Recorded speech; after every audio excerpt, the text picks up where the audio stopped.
Des tirs de sommation ont été entendus dans la nuit d'hier au petit matin de ce mercredi 1er juin dans la commune de Kaloum, siège du pouvoir central de la Guinée. Des heures après ce brouhaha qui a fait vibrer Conakry et le palais Mohamed V, le révélateur 224.com dit en savoir un peu plus et tente de nous expliquer. Selon ses propres sources, c'est un incident qui est intervenu entre la patrouille mixte générale dans le Grand Conakry et les forces spéciales, unité d'élite au pouvoir depuis le 5 septembre 2021.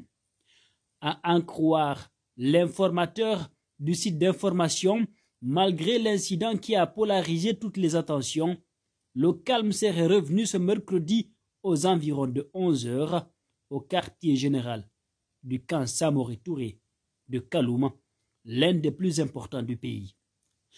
Le chef d'état-major général des armées, colonel Sadiba Koulibaly, a réuni autour de lui tous les chefs d'état-major, particuliers de l'armée de l'air, armée de mer et armée de terre, pour tirer l'affaire au clair. Selon toujours les mêmes sources, la gendarmerie nationale et la police nationale étaient les deux grandes absentes à cette rencontre. Après explication, la source du révélateur 224.com rapporte ceci. C'est juste un malentendu. Vous savez, il y a une patrouille mixte générale dans le Conakry qui opère du pont 8 novembre jusqu'à Koya et Dubrika. Hier, très malheureusement, cette patrouille s'est invitée à Kaloum vers 2 h et 3 h du matin. Mais les forces spéciales n'étaient pas informées. Elles sont très jalouses, vous savez, de voir d'autres corps dans le périmètre du palais où siège le colonel Mamadi Doumbouya, patron du CNRD. Sans rien comprendre, elles ont fait des tirs de sommation. La patrouille mixte a, à son tour, réagi aussi. Des minutes après, la patrouille replie pour faire comprendre que ce n'est pas un danger ni un corps étranger. Dieu merci, il n'y a eu aucun accident.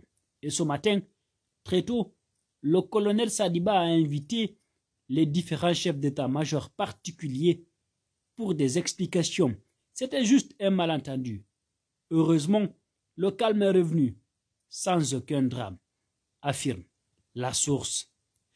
Il faut rappeler que c'est la deuxième fois depuis l'éruption du CNRD au pouvoir le 5 septembre 2021, délogeant Alpha Condé, qu'on enregistre ce genre de mouvement de bottes.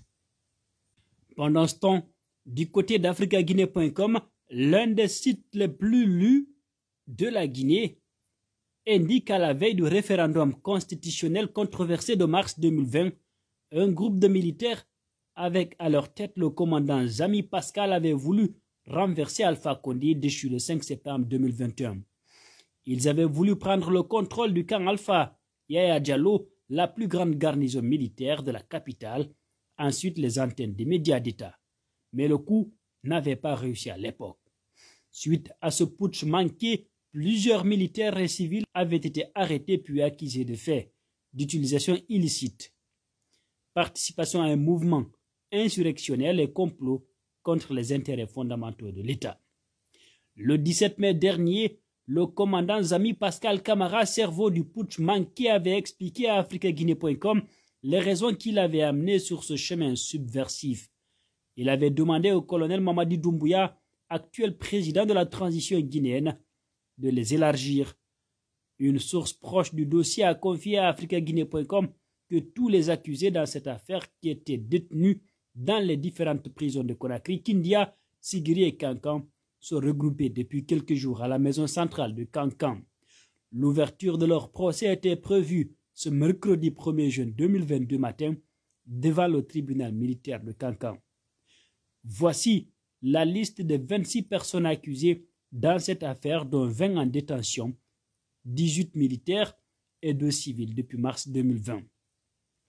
Commandant Pascal Zami Camara, adjudant-chef Morilois alias Guerrier, maréchal des logis chef Jean Collier, caporal-chef Blaise 7 Colomou, adjudant Tamba Wendeno, sous-lieutenant Michel Abba, lieutenant Maritine Kouara, sous-lieutenant Victorine Lama, adjudant-chef Suamou Yekanwa, sous-lieutenant Daouda Sissé, pour ne citer que cela.